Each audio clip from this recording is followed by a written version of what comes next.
Hey, what's up? My name is Daniel Yurko, and today I'm going to be showing you how we edit the Falcon weekly broadcast. Now, given that this program reaches hundreds of students at the school, it's imperative that we keep it professional as well as informative. Now, let's go take a look at the necessary steps we got to do to achieve that. Check it out. Behind me, we got the set of the Falcon Weekly. This is what we use every week to record the school's broadcast. More likely than not, you're going to be spending your 5th period class down here on a Monday watching the supervising editor and the anchor record all the footage they're going to need for that week's broadcast. It's more or less an uninvolved process for you. You're just here to watch and get an understanding of what that broadcast is going to look like for that week, but it's always a fun thing to do.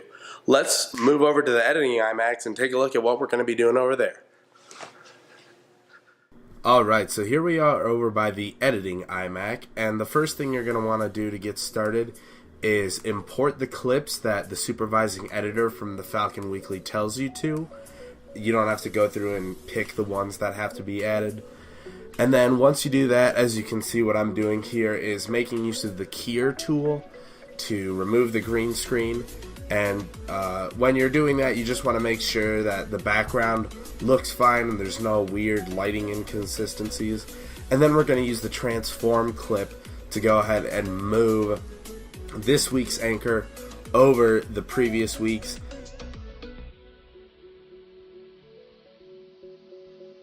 Once you get both the anchors about to be the same size, you can just go ahead and get rid of the footage from the previous anchor.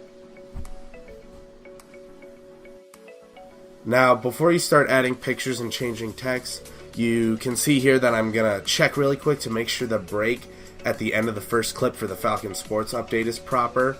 You want to make sure that once the anchor gives the last announcement, right when they say, "Now, here's the Falcon Sports update," the upper boxes for announcements cuts away, and all you have is the anchor, the background, and the lower third left.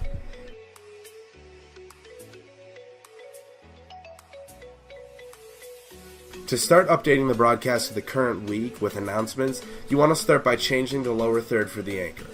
All you have to change is the text for their name and the date of the broadcast. So make sure you make use of the script to make sure their name is spelled properly, and you can change the date to the usual month, date, year format. Now we'll go ahead and move on to dividing up the upper boxes for announcements.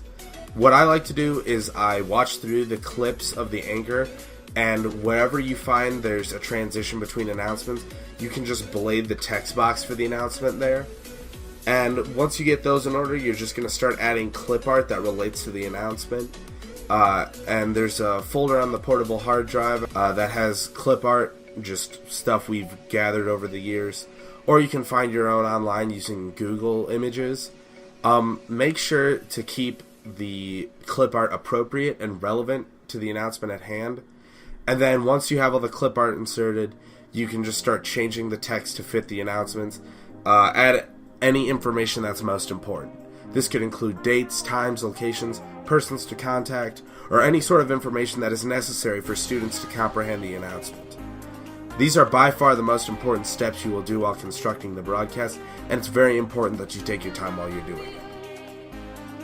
So once you've completed doing the announcements, you're going to want to take the anchor's closing remarks off the end of the second clip. You want to make sure it's just the lower third in the background of the anchor, and you want to make sure everything looks good like the other clips.